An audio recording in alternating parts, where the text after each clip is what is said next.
During the series on spectroscopy. So this one is going to cover mass spectrometry. So as I briefly said in the video on IR, the very beginning when I was talking about spectroscopy in general, mass spectrometry is not really spectroscopy. It's slightly different because it's not EM radiation that we're going to use to interact with our molecules. This is going to use small particles to collide with our molecule. So a little bit different. You'll see it very clearly here. So again, just a quick reminder, as you're watching these videos, I'm expecting you to be doing it with your notebook at hand, taking notes, because this is essentially how I would be lecturing in class. And so hopefully you get all or most of the material. But as you go along, anything that isn't quite clear, anything that needs clarification, you should be making notes of that so that when I summarize those concepts in class, you can get clarification at that point in time. All right, so to get going,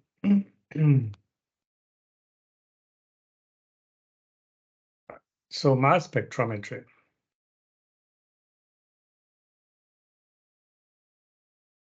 Here, what we're going to be doing is using something to collide with our molecule and break the molecule into fragments. Now, most of the time, the most commonly used way of doing this or technique is to use electrons. So we're going to take a beam of high energy electrons and crash an electron into our molecule in question. But it is not the only thing that we can actually use. And I'll just briefly mention this a little bit later on. When we do this, what are we trying to actually get? What information are we going to generate from this? Well, we will generate information on the molecular weight of the substance in question, and the analysis of the results, the mass spectrum, will allow us to come up with structures. Now, as I said again in the first video on IR, if we put IR, mass spec, and NMR together, that's the most powerful way of doing this. You saw that IR allows you to find what functional groups you have in the molecule. Mass spectrometry allows you to find molecular weight and tell a lot about the actual structure. NMR will help even more in elucidating the structure. So put together all three of them, going to be quite diagnostic. Now, if I have my molecule in question, so in this case, I'm saying a methane molecule that you see drawn here. If I take a stream of high energy electrons and crush them into the molecule, what's going to happen is there will be enough energy there in that collision to cause our molecule to lose an electron. So essentially, imagine that this high energy electron collides into my molecule that I have here, and that collision will cause one electron to be ejected. The result is therefore going to be what we see on the right-hand side of this equation, where I now have, if we want to focus specifically on this little part here, you see that there's only one electron there as opposed to the two electrons that used to form that covalent bond. Two things. If I have a single unpaired electron in a chemical species, what do we call that? We call that a radical. And in the neutral molecule here, methane, each electron has a corresponding proton, so it's a perfectly neutral molecule because each electron has a charge of -1, and each proton has a charge of +1. So if I eject one electron from that molecule, then clearly what I'm going to be left with behind is going to be a species that has a charge of +1. So in the little circle that I have here on the right, I have the single electron, which makes that a radical, and that species has a plus charge, which makes that a cation. So what we actually form when that electron that crashes into the molecule with high energy, it does so, is a radical cation, right? So let's be clear that that is what we are actually forming. It has a positive charge, and it has an unpaired electron, radical cation. This species that we form here, very first species upon collision of that electron with my molecule, is what we refer to as the molecular ion, or also as the M+ peak, or also as the parent ion. Now, notice that that species has 1 carbon and 4 hydrogens. A carbon has a mass of 12, and each hydrogen has a mass of 4. It's a total of 16. So the mass is going to be 16. Now, notice that we say M over Z or Z. M is mass, Z is charge. What we, technically speaking, what we're looking at is the mass to charge ratio. But since the charge of is +1, then a mass of 16 divided by 1 will also be 16. So it's really the mass to charge ratio, but we normally just say the mass, but keep in mind that that's what we actually are measuring. Now, if I have my molecule and a high energy electron crashes into it and an electron is ejected, what happens if I have any object and another object comes to it with high energy, kinetic energy as it's moving? Upon collision, this molecule is going to absorb all or most of that kinetic energy that my species, in this case, the electron, was bringing along. So now my species, which is the radical cation or molecular ion or parent ion or M+ ion, is going to absorb all that energy and be in a high energy state. But of course, it cannot last that way, because anything that increases its internal energy, any molecule or chemical species whose internal energy increases, is going to be less stable. We know that from any good chemistry class you've taken. If you go from a lower to a higher energy level, you go less stable. So therefore, that high energy species or molecular ion or parent ion wants to give up that energy, right? So we're now at this stage, and that wants to give up the energy. How does it give up the energy? By fragmenting, in other words, by breaking apart. And when it breaks apart, it's going to give off that energy that it had initially absorbed. Now, in a species like this, so we start off here with a molecule of ethane, CH3CH3. An electron crashes into it, and one of these 2 electrons here is going to be ejected.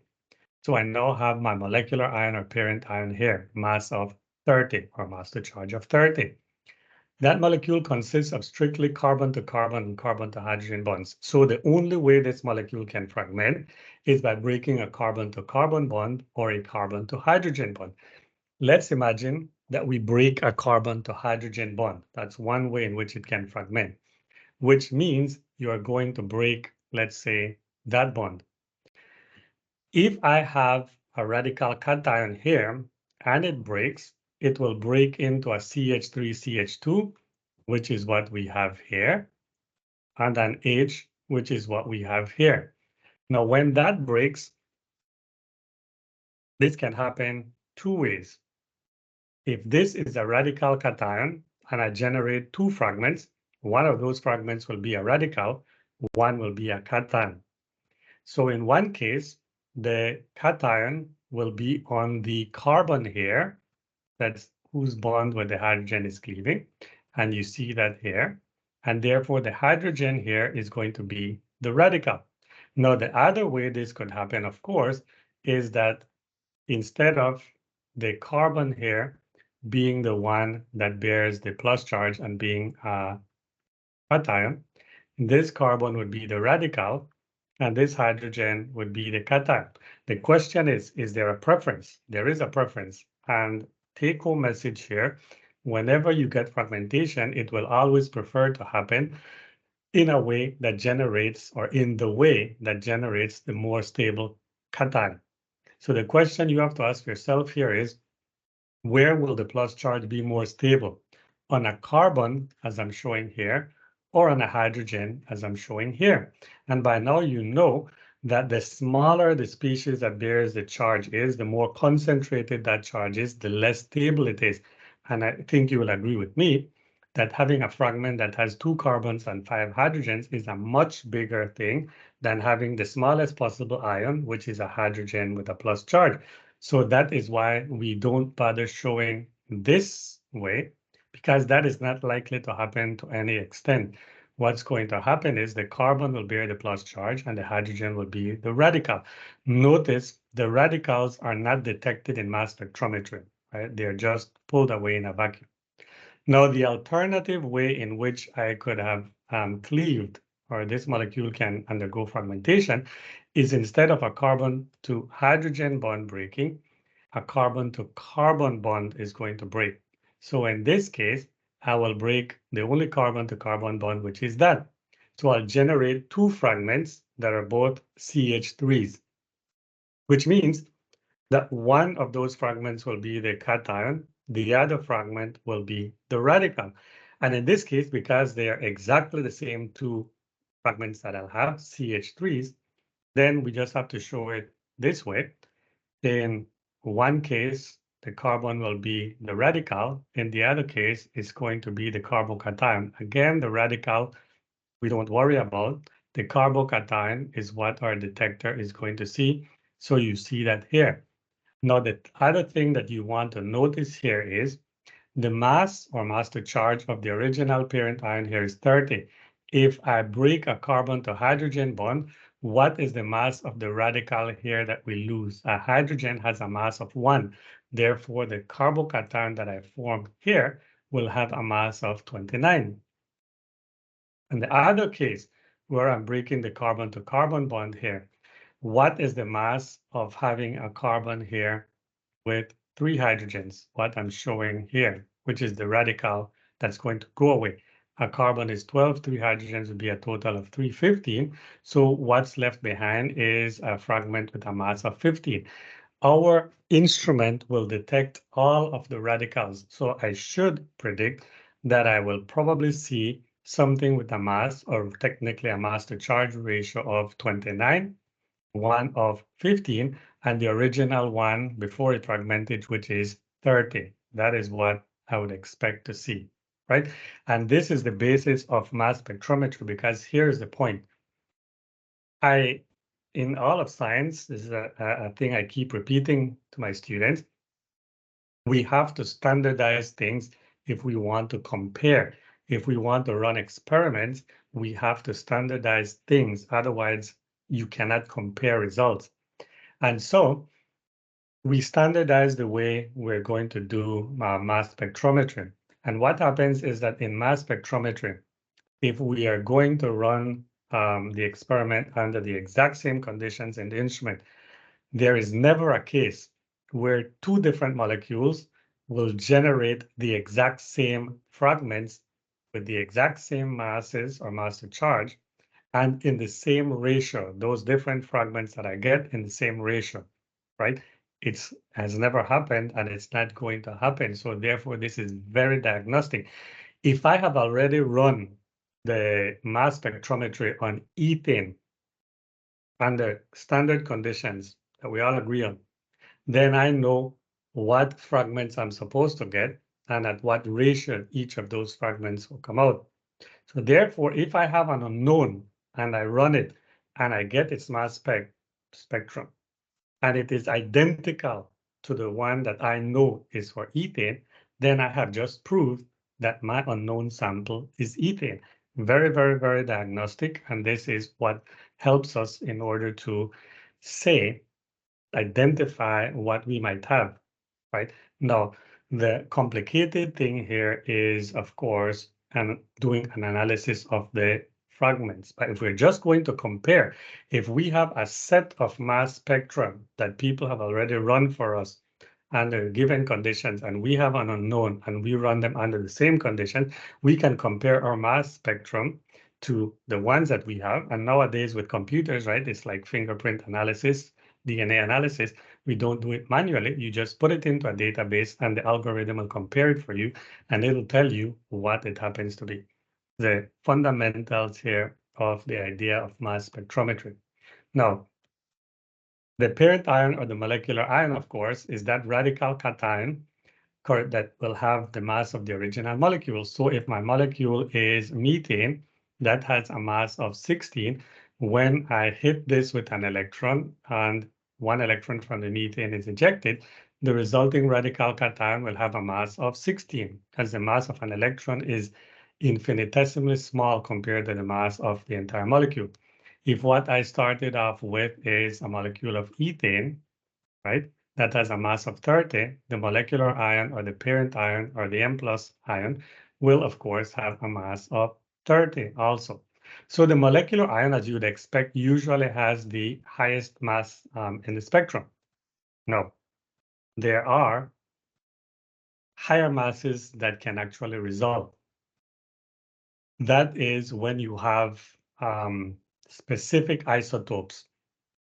We'll say something about that here in a few minutes, because actually we can tell specific types of elements that we might have in our organic molecule exactly by doing an analysis of peaks that are higher than our molecular ion peak, right? If this is our entire molecule and this is going to break apart into smaller fragments, we wouldn't expect to have a peak that would have higher mass than the original molecule. So normally, that parent ion or molecular ion is the highest mass in the spectrum, exceptions with specific isotopes. We'll see a little bit about that in a few minutes. Now, sometimes what happens is we don't actually see a mass corresponding to our molecular ion or parent ion. We won't see 16 in the case, let's pretend it was methane that this happens in, or 30 in the case of our ethane. And I'll say a little bit about this further along. All right, so let's look at a specific mass spec output. So this is ethanol, sorry. So there you see the molecule of ethanol. What is the mass of ethanol? It has 2 carbons, that's 24, and oxygen is 16 more, so that's going to be 40, and there are 6 hydrogens, so it's 46. So therefore, if I hit this molecule with a beam of high energy electrons, then the parent ion that I'm going to get, let me just do the following to clean it up slightly. Then the parent ion that I'll generate, and normally we'll show the parent ion square brackets, and there's the cation and there's the radical. This will have a mass, or technically speaking, mass to charge ratio of 46. You notice here, there is a peak of 46. Notice it's the peak with the highest mass, as you would normally expect. So that would be the molecular ion of ethanol, right? So that's just to show you that you most of the time can see that parent ion. Now, as I said, sometimes you don't see that molecular ion. This happens if your molecular ion fragments, 100% of them fragment. So there's none remaining. That happens when we use, what we say, when what has happened is we've used a hard method to cause the ionization of our original molecule to get our radical cation. You can use what are called softer methods. One of them is called chemical ionization, where instead of hitting our molecule with electrons, we hit it with a small molecule. Most popular one probably is methane. The collision is less energetic, and therefore all of our original parent ion, all of them don't actually fragment. So I have some left over, and I can tell what is our molecular ion. Again, I mentioned earlier that sometimes we get peaks that have a mass higher than our molecular ion. The two that we are concerned about is you can get a peak that has a mass of 1 more. We call that M plus 1, or a mass of 2 more. We call that M plus 2.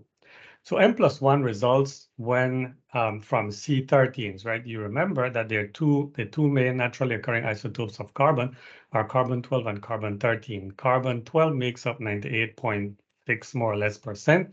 Carbon-13 only about 1.1%, so 98.9 and 1.1%. So, for example, if we have a given molecule that has 1 carbon, let's say methane, there's only a 1.1% that molecule has a C13. Another way of looking at it is if I have a molecule that has 100 carbon atoms, only 1.1 of those on average is going to be a C13. Whenever I have that C13, since it has a mass of 1 more than C12, I will get a peak of M plus 1. M plus 2 peaks result if the molecule contains bromine, chlorine, sulfur. And we will say something more about this further along. So here is a schematic of the instrument. So the probe, as it's labeled here, this is where we're going to inject our sample. That sample has to be in gas phase. So if I have a solid or a liquid, it's going to be flash vaporized into the gas phase. This only works in the gas phase. So these little dots represent my samples. They're going to be swept along in that direction. And then right in this section right here, this is what we normally call on the instrument the ionization chamber. In other words, this is where we're going to hit the molecule with the electron and cause it to form that ion, that cation. So here, as our molecule moves in that direction, these little wires are generating the beam of electrons that come at the molecule at right angle. When they collide into that, they're going to cause each molecule to eject an electron. And so we now have the radical cation. Those are swept along in that direction as we're showing. Now they will get to a point, and here it's like we've taken the instrument and sliced it in half and we're looking down. You have to keep in mind this is a tube. So therefore, the radical cations are moving in that direction and they enter a tiny little slit that I have here. Not only is there a slit, but here I place an accelerator plate, which is a plate that has a positive charge. If I have positively charged ions coming here and they meet a plate that has a positive charge, they will repel each other and the repulsion is in that direction. Remember that electrical fields accelerate things based on their charge. If everything that's coming to this point has a charge of +1, all of those ions will be accelerated at the same pace and they're going to move here, exit through this other little slit here, and then they're going to get to the magnetic sector where I have this powerful magnet. Magnets accelerate things not on the basis of charge, like an electrical field does, but on the basis of mass. The lighter something is, the faster the magnet accelerates it. The heavier it is, the less it's accelerated. In essence, you notice the magnetic sector is curved. Something that is too heavy is going to bend too little. It's going to go here and crash onto the surface of my instrument. If it is too light, it'll be bent too much and it'll crash onto the surface of my magnet. So therefore, the normal ones are the ones that are going to be accelerated here. Now, since my magnet is accelerating on the basis of mass, if everything has a charge of +1, then essentially the fragments that I get, because of course, what happens after I ionize in the ionization chamber is that the molecule will fragment. So I have a bunch of different fragments, all with a +1 charge coming along here. They get to this point at the same stage, and then the magnet is going to accelerate them based on mass. The lightest one are going to go fastest and reach the detector here earlier. The heavier ones are going to be accelerated much less and will reach later on. So I'm going to get each fragment with its own mass reaching the detector at a different point in time. And that is going to be converted to an electronic signal. There will be a little peak for each fragment that the detector actually sees. So here, if I start off with ethane, hit it with the electron, I generate my molecular ion peak here. It's absorbed all that energy, it vibrates intensely, and it fragments to give off that energy. If I break here the carbon to hydrogen bond, we generate this fragment with a mass to charge of 29. This is not detected. If I break the carbon to carbon bond, I generate a cation with a mass of 15. The ion is not detected. So this has a charge of +1 and a mass of 30. This one at mass of 29, a charge of +1, and this one, a mass of 15 and a charge of +1. So really, we can just say mass. We know it's mass to charge. Which one is the lightest? The CH3, so that'll reach the detector the earliest. Next will be the one with a mass of 29, and finally, the one with the mass of 30. And I'm going to get an output that's going to show me that, as you saw here. On the x-axis, I have the mass to charge. On the y-axis, I have the relative intensity, which means the relative abundance, right? So the resulting mass spec is a graph of the mass, or really the mass to charge of each cation on the x-axis versus its relative abundance on the y-axis. The peaks then are assigned an abundance as a percentage of the base peak. What is the base peak? It's the most intense peak, which means the peak, the fragment that is in most abundance. So here, for example, I have three possible fragments: the molecular ion, the daughter ion here, the fragment with a mass of 29, and this one that is 15. Whichever of those three fragments is the most abundant is the base peak. It is assigned a relative abundance of 100. So you notice that the base peak here has a relative abundance of 100. And the other fragments will depending on their relative abundance to the most abundant one. That is what you're going to see. So as an example, you notice the molecular ion peak here, which is here. If I go across this way, so about here, so this is 30, so that's roughly 25. So notice that the molecular ion peak here is 25% relative to the base peak, which is 100%. What that means is that let's pretend that I have 1,000 of the fragments corresponding to the base peak. Therefore, I have 250 of the molecular ion because they're 25% relative abundance compared to the base peak. I have this other one with a mass of 45. If I go across here, it is about 60%. So therefore, if I have 1,000 of these, I have 600 of those, so 60%, and so on and so forth, right?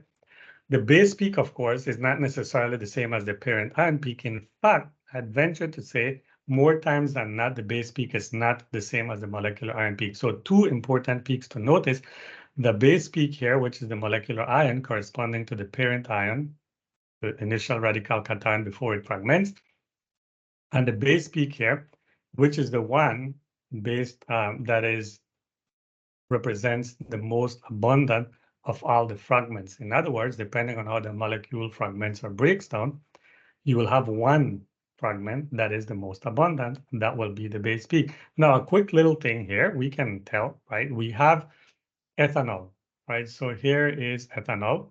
So molecular ion or parent ion will be this one, the initial radical cation. It has a mass to charge. I'll just put mass of 46. I see that here. Notice there is a peak at 45, but 45 is one less than 46. Well, what could I have lost that would generate a fragment that has a mass of one less than that? So what could have broken away?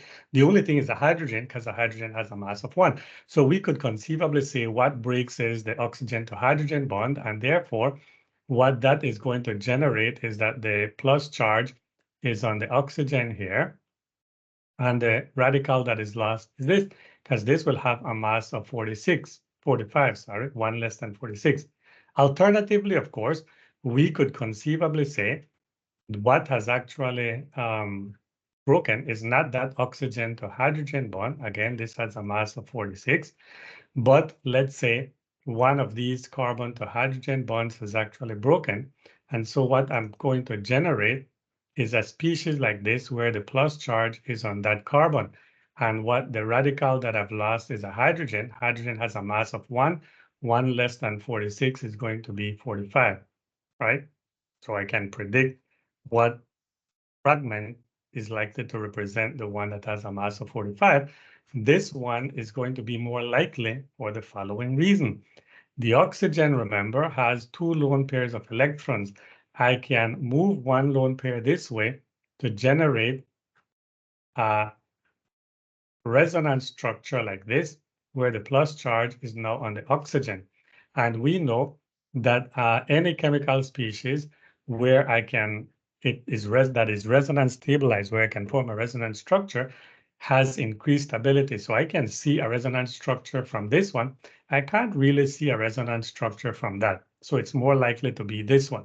So you see how your knowledge of organic chemistry that you've already acquired, such as the idea that any chemical species that can be resonance delocalized is going to be more stable than a corresponding one that it cannot. So here's how we could have predicted that the peak at 45 here probably corresponds to that. But notice that the base peak here, this one, has a mass of 31. So 46 minus 31 is 15. So that original molecular ion peak, which is species, which is this one, which has a mass of 46, must have lost something that has a radical that has a mass of 15. What would that be? A carbon has 12, 3 hydrogens have total of 3, 12 plus 3 is 15. So I lost a CH3. So you can see that what happened here is you broke that carbon to carbon bond, and therefore I generated a radical here with a mass of 15. And on the other side, I therefore ended up with the plus charge on that carbon, because this now has a mass of 31. Why would that be stable? Again, because this oxygen can resonance stabilize that initial carbocation, which would be more stable than if we had placed the plus charge on the carbon, because we already know from Orgo 1 that a methyl carbocation is actually quite unstable, right? So you see how we can explain the major peaks that result in the mass spectrum of a given molecule. Now, interpreting the mass spectral fragmentation patterns. Take-home message repeated. Molecule, initial radical cation, is going to prefer to fragment in a way that yields the most stable carbocation, or the more stable ones when it's generating a number. So for example, in this molecule, why would this be the way that it would fragment, right? Well, if I break a carbon to carbon bond, what kind of a carbocation is this? This is a tertiary carbocation. Again, you already know from Orgo 1 that the order of stability of carbocations is tertiary, far more than secondary, secondary far more than primary. In fact, primary carbocations are extremely unstable, and a methyl is even less stable than that. So we would predict that this is how it's going to be, right? You want the positive charge to go on a fragment where it is the most stable. And we can then use the fragmentation pattern of molecule as fingerprint to compare with known spectra, and we can therefore tell what it is that we have. Here's a quick example. If we have hexane, right? You see the structure written out here. Again, the only bonds that can break here, carbon to carbon, carbon to hydrogen.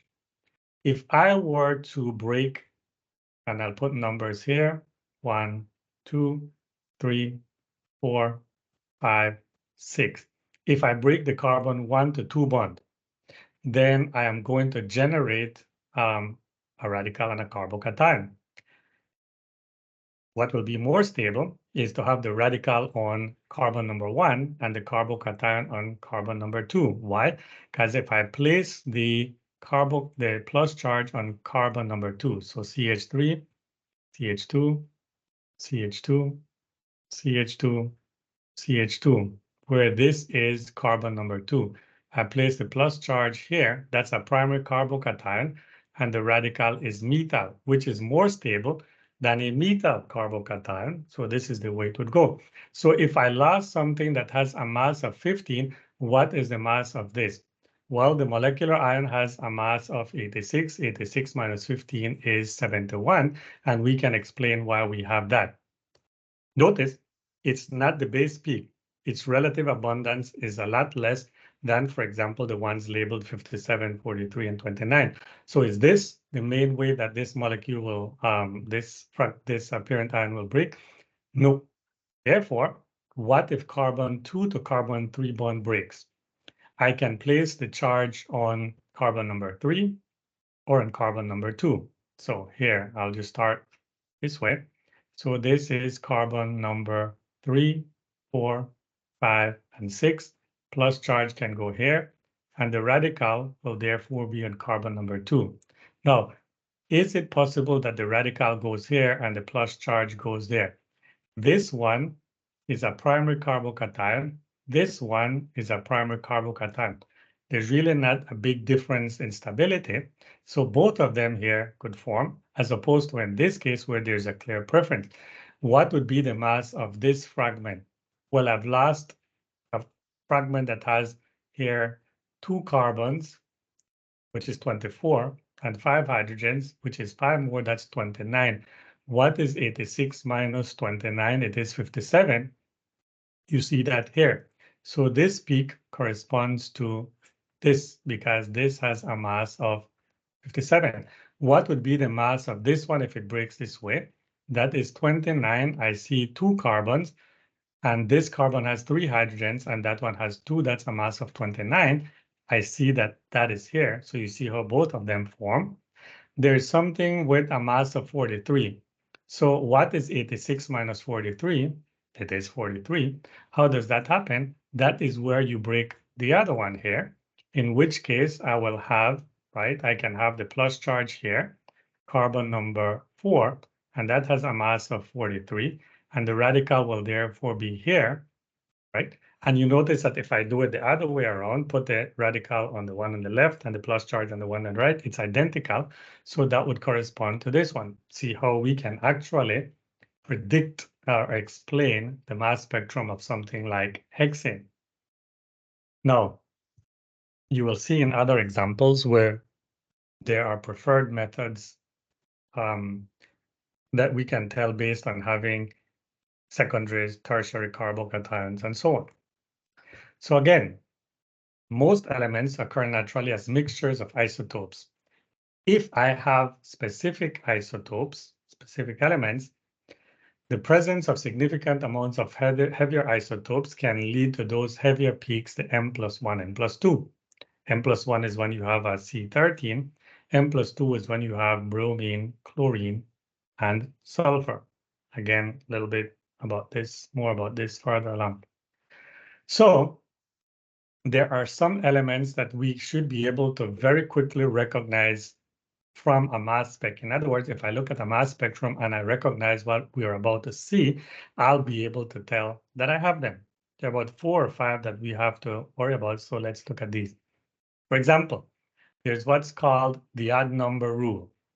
If I have an organic molecule and it has an odd number of nitrogens, so 1 nitrogen or 3 nitrogen, 5 nitrogens, an odd number, then by force, the parent ion will have an odd number. So here, for example, the molecular ion peak here is 41. The fact that this is odd tells you that whatever molecule gave rise to this mass spectrum must have an odd number of nitrogens. And clearly you see that this is the case, right, in acetonitrile.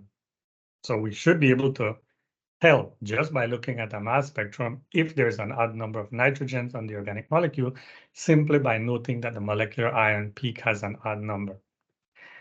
Now, bromine, there are 2 naturally occurring isotopes of bromine. One has a mass of 81, one has a mass of 79. That's a difference of 2. And they are almost 50% of each one. 79 is 50.5%, and 81 is 49.5%. So if in a mass spectrum, I see an M plus 2 peak, in other words, I see a peak 2 units heavier than the molecular ion, the M plus peak, and the height of the 2 peaks, as you clearly see here, is just about equal. That tells me I must have bromine in that organic molecule. Now, chlorine also has 2 naturally occurring isotopes. I have chlorine 35 and I have chlorine 37, a difference of 2. Now, the difference here is that the first one makes up about 75%, This one, the heavier one, about 25%. 75 to 25 is a 3-to-1 ratio. So if in my mass spec, I can clearly see an M+2 peak, here is the molecular ion at 102, and I can clearly see a peak at 104, two more. And if I compare the height of this peak relative to the height of that one, that is a 3-to-1. You can visually see that. That tells me that for sure in this molecule that gave rise to this particular spectrum, I have a chlorine. Sulfur, it turns out, also has two different naturally occurring isotopes that have a difference in mass of 2. Here, however, it's not 50 to 50, it's not 75 to 25. The heavier one with a mass of 2 more is only 4%. So if you can recognize, here I have a molecular ion at 90, and I can clearly see a peak at 92. But if that peak is not 25% of the molecular ion as in chlorine, it's not equal as in bromine, but I can see it. It's about 4% relative to that. Then I know that I have sulfur. The way the textbooks describe it is, if you can see an unusually large M+2, which means I can see it, but it's not 3-to-1 as in chlorine, it's not 1-to-1 as in bromine, then I know for sure I have a sulfur. So those are the three that I should be able to recognize by finding an M+2 peak. And then finally, we have iodine. Now, iodine, if you look at the periodic table, the atomic mass is 127. And any molecule that has, any organic molecule that has iodine is likely to fall apart by breaking the iodine to carbon bond. And so I might see an I+, which has a mass of 127. So if I see a big peak with a mass of 127, I should suspect iodine.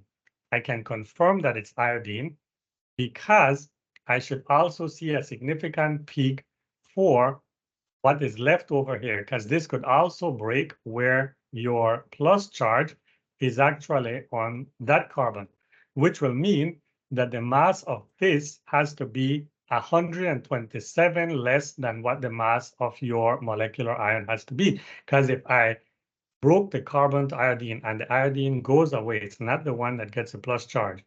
The remaining fragment will have a mass 127 less than the mass of the molecular ion. What is the mass of this entire molecular ion? It's 167. I see it here. If I subtract 127 for the iodine that has been lost from 167, I have 40. And right here, I have 40, and you see that. So here they're calling it a large gap, but it is specifically a significant peak that is molecular ion minus 127, in this case 40. That tells you that you have an iodine. So that means you are expected to be able to recognize just by looking at a mass spectrum if I have an odd number of nitrogens, or a bromine, or a chlorine, or a sulfur, or an iodine in that organic molecule. That is what this section is all about. So hopefully all of that made sense to you. Now, we have to be able to predict what the most important peaks are likely to be when a given molecule fragments. We do this by knowing what the preferred fragmentation patterns are, right? So it's a kind of a strange thing to say the preferred, as if the molecule has a preference, right, has a will of its own and will prefer to break a certain way. But of course, what we mean is that the molecule will have important fragmentation pathways based on the ions that you generate. You can predict that by understanding cation stability. So let's run through the major functional groups, right? Again, the take-home message here, the bonds break to give the most stable cation. The stability of the radical is less important, but it is not unimportant, and we'll see examples of this. Less important, but not unimportant. Now, if I have an alkane, the only things that can break, the only bonds that can break would be carbon to carbon and carbon to hydrogen. So we tend to focus more on the carbon to carbon bonds. And as we saw with hexane, I can break off 1 carbon with 3 hydrogens, which would mean a loss of 15, or 2 carbons with 5 hydrogens, which would mean a loss of 29. If I break off a 3 carbon unit that has a mass of 43, I should get a significant peak with a mass of whatever the molecular ion is, minus 43. And if I lose a butyl group, it'll be what's the mass of the molecular ion, minus 57. If I have branched alkanes, then clearly I should understand that the way the molecule will break is by yielding the more stable carbocation. So if I can form a tertiary as opposed to a secondary or primary, that will be preferred because a tertiary carbocation is more stable than a secondary. And if I cannot get a tertiary, but I can get a secondary and I can get primaries, clearly the secondary will be the preferred way, and that's likely to be the most abundant fragment, which means your base peak. So here you have 2-methyl pentane, right?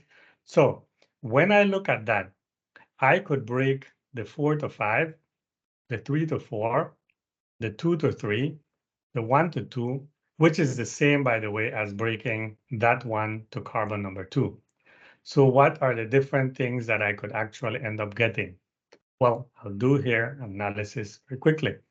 If I break the 1 to 2, then the radical is going to be the CH3, number 1, and therefore my plus charge is likely to be, right? So this is carbon 2, 3, 4, and 5.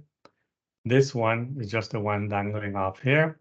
The plus charge will be on carbon number 2. What kind of a carbocation is the one that has the charge here? That is a secondary carbocation.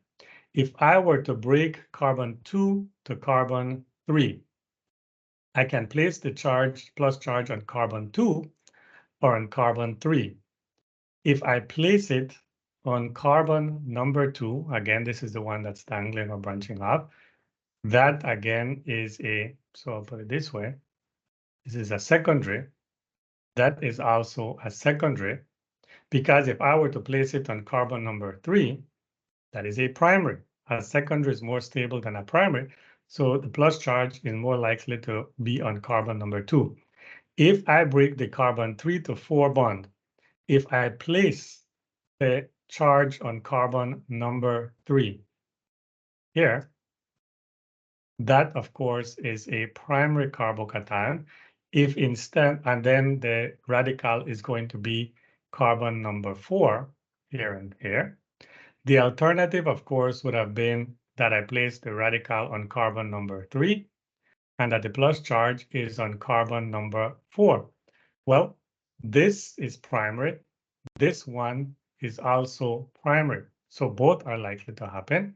And if I break the carbon 4 to 5 bond, then, right, 1, 2, 3, 4 here, I can place the plus charge on carbon number 4. That's a primary, and therefore the radical is going to be carbon number 5. Or conceivably, I could place 1, 2, 3, 4, the radical on carbon number 4, and the plus charge on carbon number 5. Now, here, if I compare a methyl radical versus a primary here, a primary is more stable, so this is not likely to be it. So what are the fragments that I should be looking for? This one, this one, this one, this one, this one. Those are the fragments. What are their masses going to be? Okay, let me clean this up so I remove the other things. Just very quickly. So I am going to remove my, in fact, no, just leave it as it is. Here's the thing. If I have a secondary carbocation here, a secondary here, a primary here, a primary here, and a primary here, secondaries are more stable than primaries. So we would expect that this would prefer to break to yield the secondaries, which would be this one and this one. how did I get this one where the plus charge is on carbon number 2? By breaking here, right? So I lost 1 carbon, which means that this one has a mass of 15 less than 86, which is 71. Is that the base peak? No, it's important. We see it here, but not it. What about this other secondary? What is its mass? Well, in that case, I broke this and I lost these 3 carbons, which have a mass of 43. What is 86 minus 43? This one has a mass of 43, and that is indeed your molecular ion. So you see of the 2 secondaries, one would have a mass of 71 and 143. Base peak is 43. So then this is my most abundant, right? 57 is, of course, where I have lost 29. Where did I lose 29? Right here, this has a mass of 57 because this one would have a mass of 71. So you notice the one here for 57, therefore must correspond to this fragment. So you see how we can explain, not only explain, we could predict that the most abundant ion is either going to be this one with a mass of 71 or this one with a mass of 43, because those are your 2 secondary carbocations. Now, could we predict why? Could we have predicted that it'll be this secondary as opposed to this secondary? Yes, we can. Let me show you how. Now we'll go ahead and erase this to zoom in on the second here. How we could have predicted which of the 2 secondaries is likely to be the one which this is going to break down. Okay. If I have, I'll do it up here.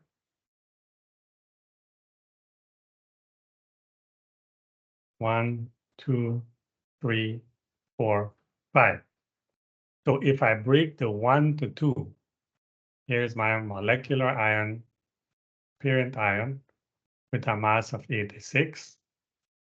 If I break the 1 to 2, what that is going to generate is the radical on carbon number 1. And therefore, that's 2, 3, 4, 5, plus charge on carbon number 2. This is the one that therefore has a mass of 71. The alternative is, and I'll put it down here so we can clearly see what's going on, right? 1, 2, 3, 4, 5. I break the carbon 2 to 3. It's a parent ion with a mass of 86. In this case, we say there's 1, there's 2, plus charge is on that. That has a mass of 43. And the radical that I generate is this one. That's carbon number 3, 4, and 5. Both are secondary. Why is the one with mass 43 preferred? Here is where earlier I said the stability of the radical is less important, but I stressed it's not unimportant. If I look at the radical I generate here, it's a methyl. If I look at the radical that I generate here, it's a primary. From orgo 1, the order of stability of radicals is the exact same as for carbocations. Tertiary more stable than secondary, more stable than primary, more stable than methyl. So a primary radical here is more stable than a methyl radical there. So therefore, this is the preferred way because the radical that I get here is more stable than a radical that I get in the other one. So you notice that the base peak is 43. So C, you can predict things like that. All right, what if I have an alkene?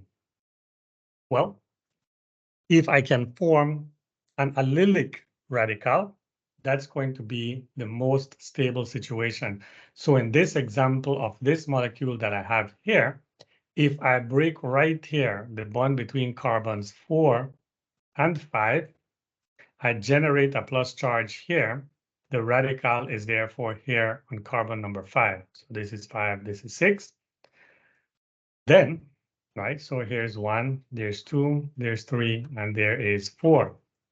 This is an allylic radical because I can move these pi electrons like that to generate that, right? That's why allylic carbocations are very stable, because they can be resonance delocalized.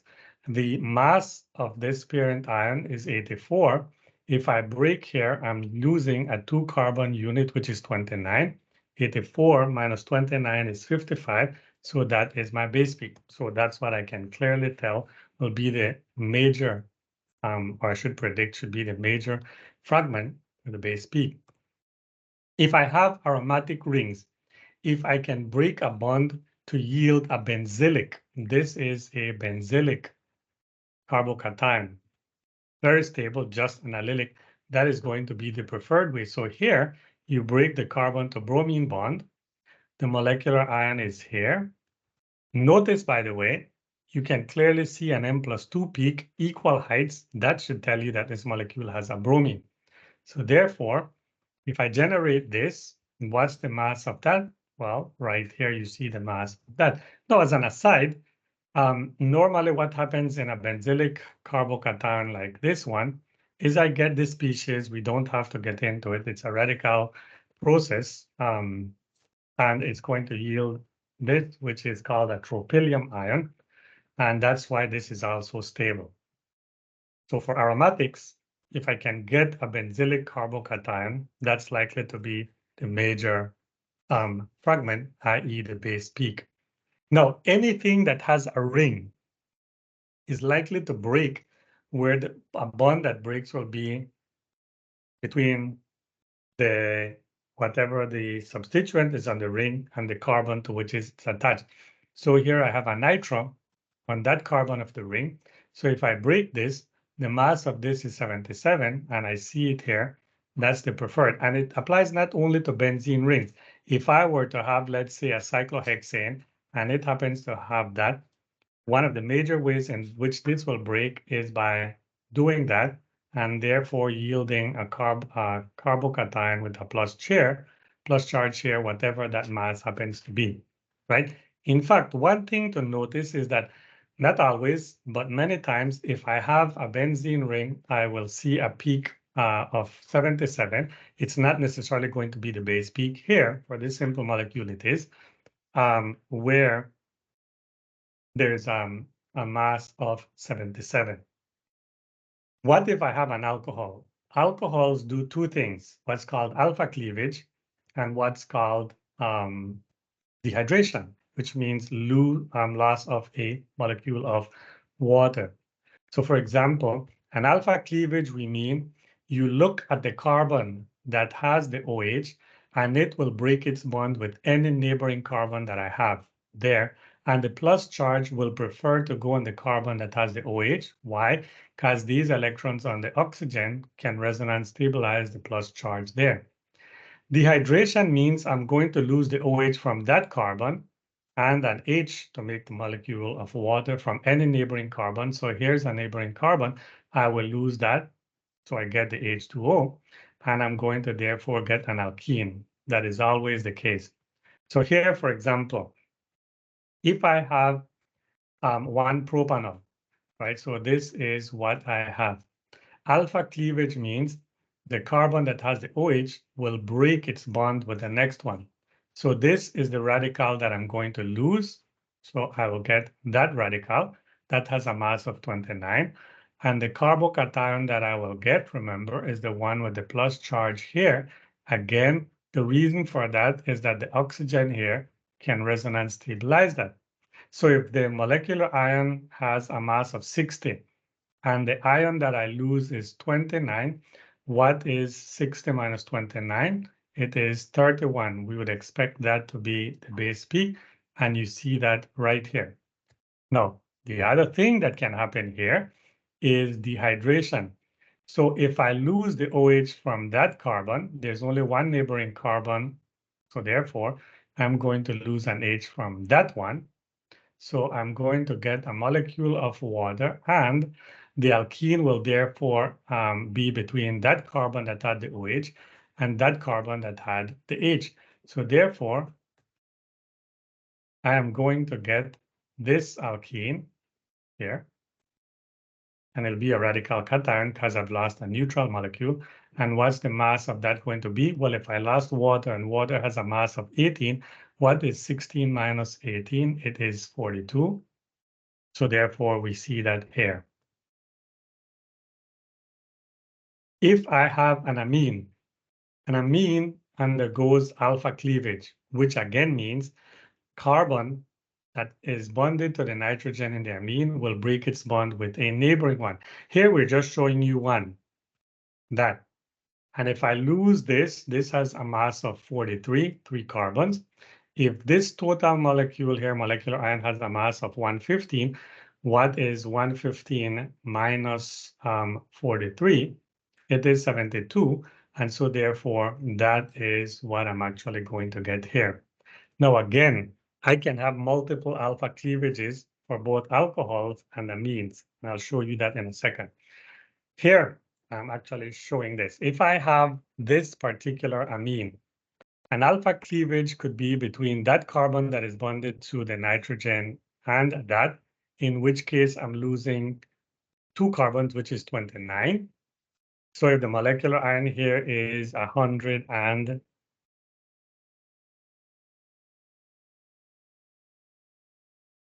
is that 115?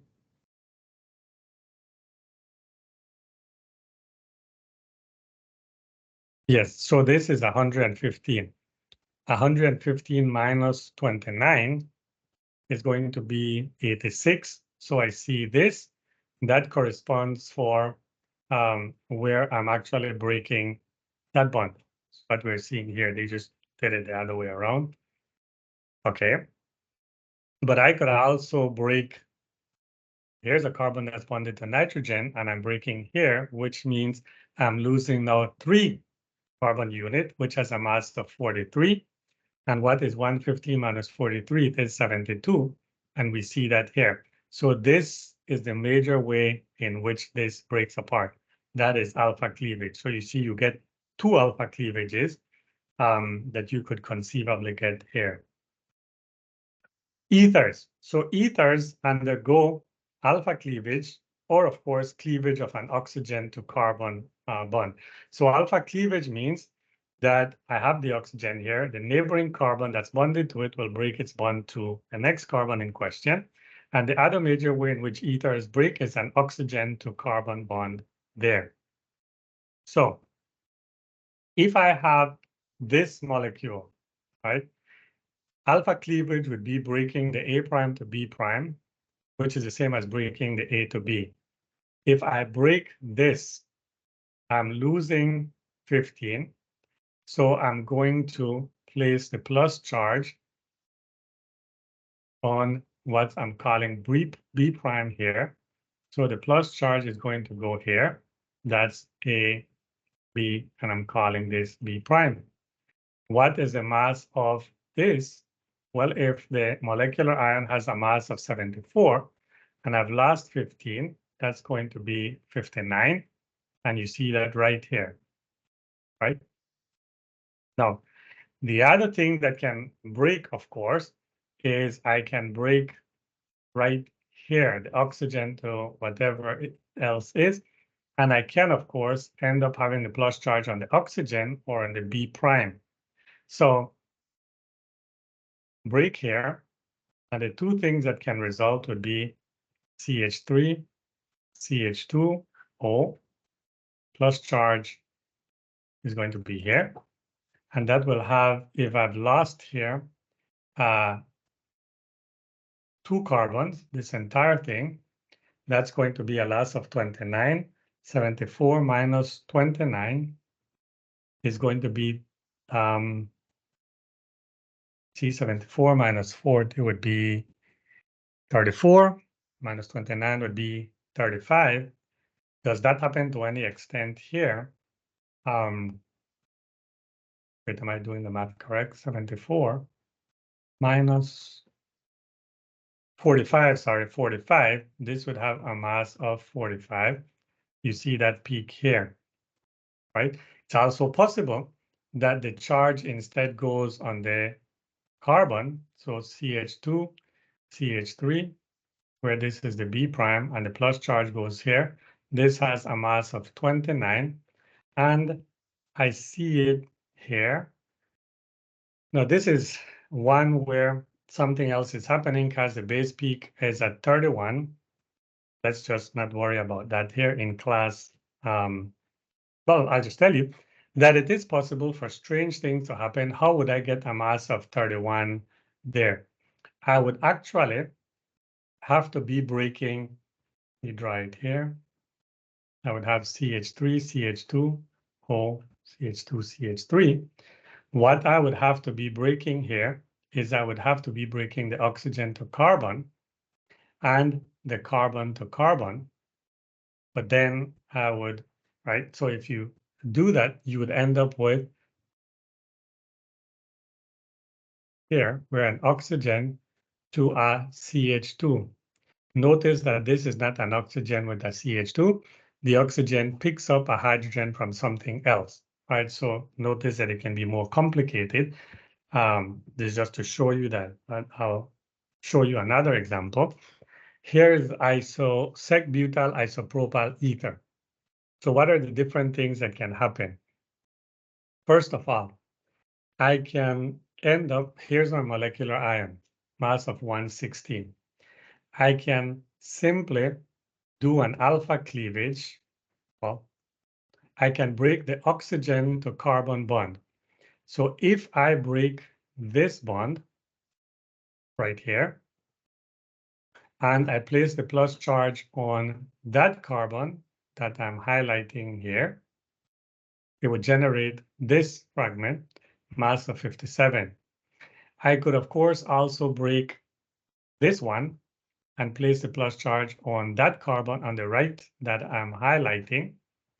And in that case, right, I would get this one with a mass of 43. So in each case, the radical is going to be on the oxygen.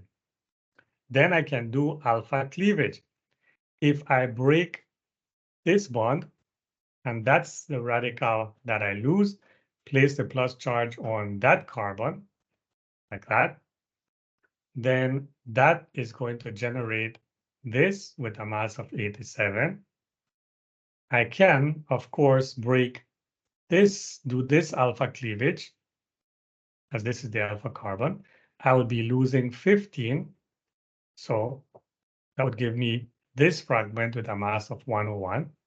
And I could, of course, break that, do the alpha cleavage on the right-hand side, which again means a loss of 15, which would give me this alternative fragment with a mass of 101. Go through this if you have to rewind and make sure that you're seeing where all these cleavages. Again, what do ethers do? Break the bonds between the oxygen and neighboring carbons, or alpha cleavage. So we just repeat it here. Go ahead and erase to repeat it to make sure. So here is my molecular ion peak, mass of 116. I see it here. Let's look at breaking the oxygen to any neighboring carbon. First case is I break on the left. I place the plus charge on that carbon. That gives me this one, which is, sorry, that gives me this one, which has a mass of 57. Or I can break the oxygen to the carbon on the right bond, which would be this one, and place the charge on that carbon, which would give me this peak with a mass of 43. 7 and 43, I see them here and here. And in fact, it turns out this would be the most abundant fragment. Then I can do alpha cleavage. Remember what alpha cleavage is. Not the oxygen to the carbon bonded to it, but I look at the alpha carbon. So that's an alpha carbon. That's an alpha carbon.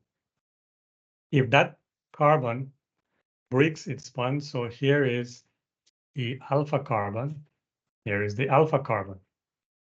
So alpha cleavage. If I break here and do the alpha cleavage and I place a plus charge on that carbon on the left that I am highlighting, that would give me this with a mass of 87. I see it up there in my spectrum. Or I could do alpha cleavage where I break on the left, do that alpha cleavage. I'm losing a mass of 15, placing the plus charge on that carbon that I'm highlighting, the alpha one. That would give me this fragment with a mass of 101. The alpha cleavage can occur on the right. Here's the alpha carbon. I can break here, which, by the way, notice is the same as breaking here. So there's only one alpha cleavage on the right, 2 on the left, which we just saw. So if we show this one, I'm losing 15 here. Plus charge will be on that alpha carbon. I get this fragment, which has a mass of 101. So that's what happens with ethers. Now, there's a number of different functional groups that contain carbonyl: aldehydes, ketones, carboxylic acids, amides, and hydride acid halide. For all of these, anything that contains a carbonyl, alpha cleavage is something they will undergo. Alpha cleavage just means look at the carbonyl.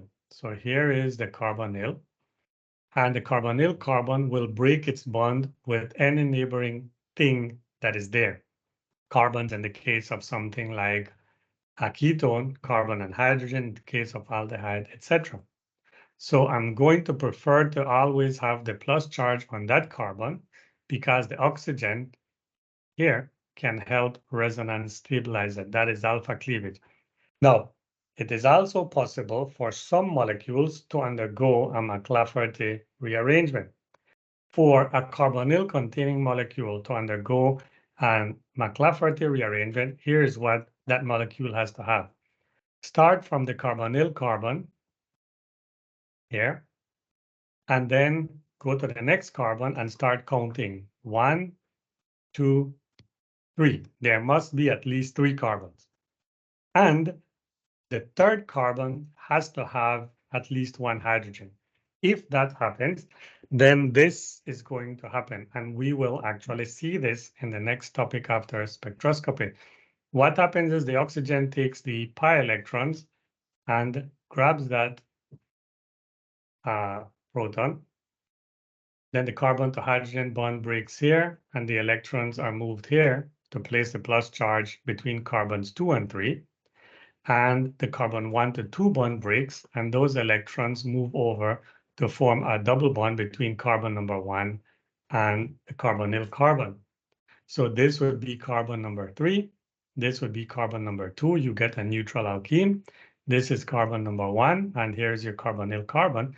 This will be a radical carbocation. So anything that has a carbonyl will undergo, in all likelihood, an alpha cleavage. Some may undergo McLafferty rearrangement. So let's run through these. If I have an aldehyde, so remember, here is the general formula for an aldehyde. So of course, alpha cleavage means I can break here or I can break here. If I break here, I am likely to end up yielding the following with a plus charge on that carbon because the oxygen can, of course, resonance stabilize it like that. If the alpha cleavage occurs here, then that is going to generate this one with a plus charge here. So that is alpha cleavage. It's also possible for the plus charge in this second case here to instead be on the R plus. So the 3 major fragments that we can predict would be cleaving off a simple hydrogen to yield this. That will be a peak with a mass 1 less than the molecular ion.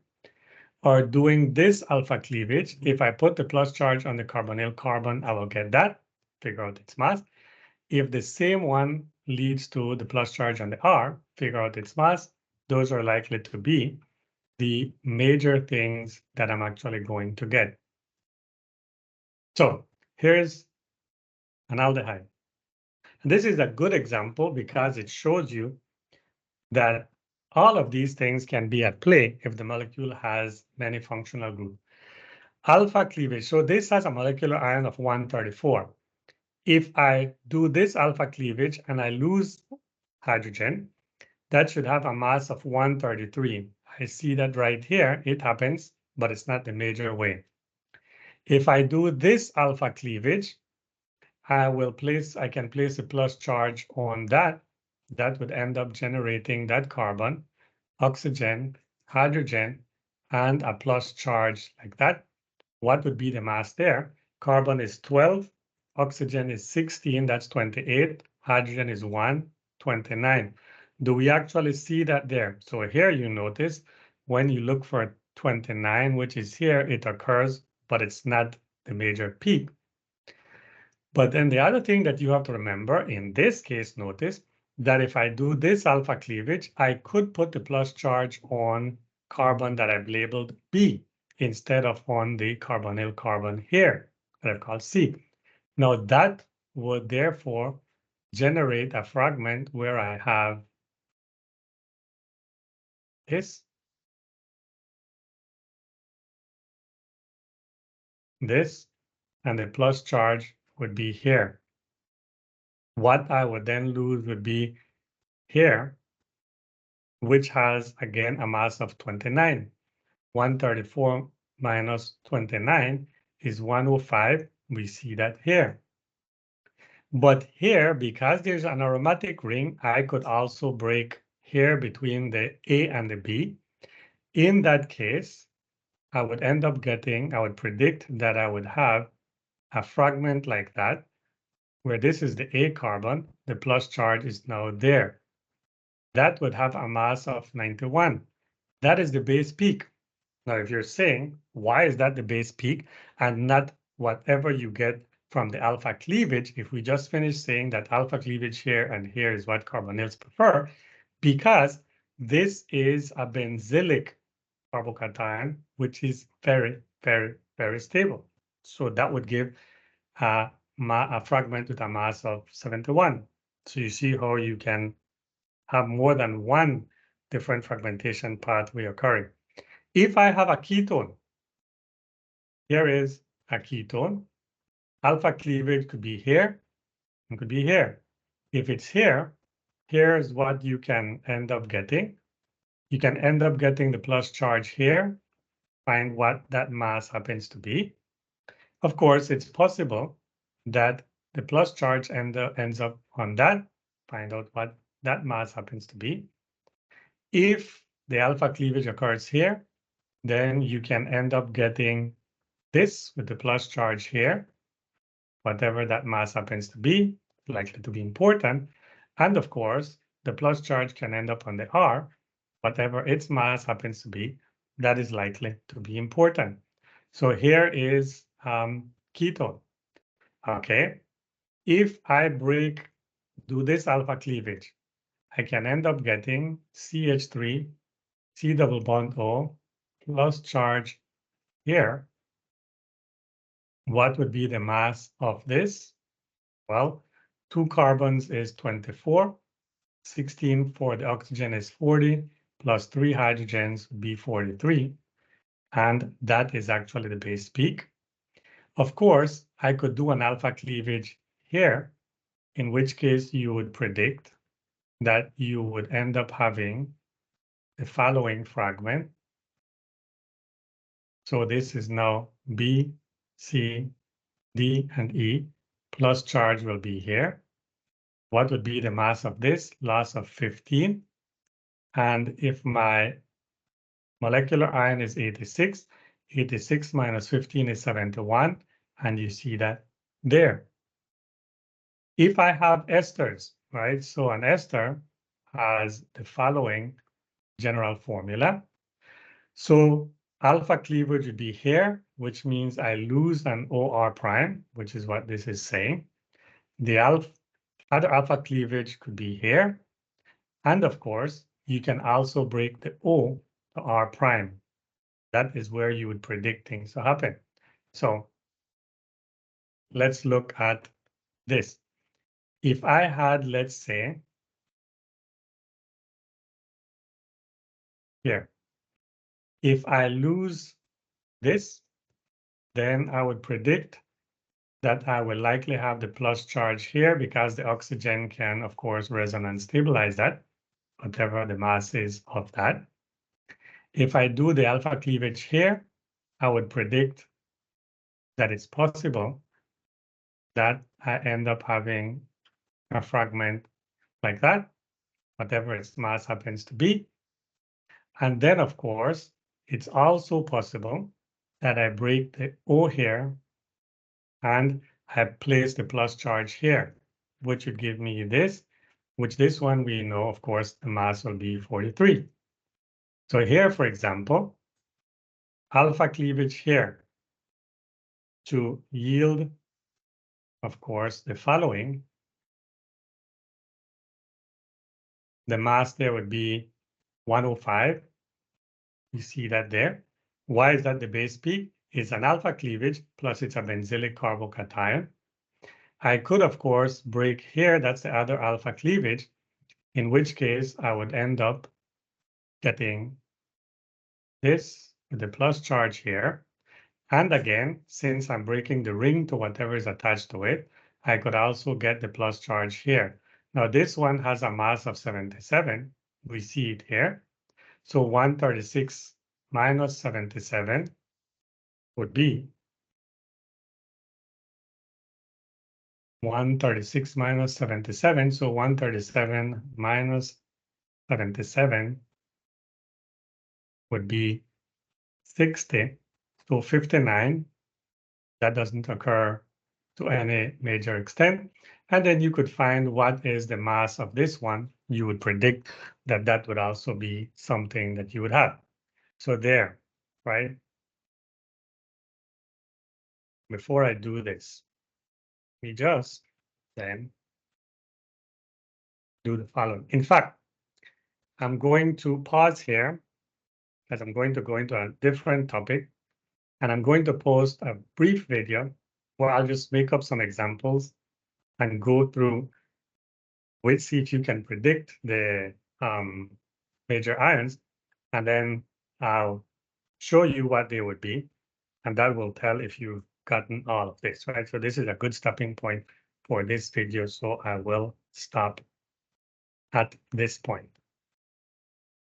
Again, you should be taking notes.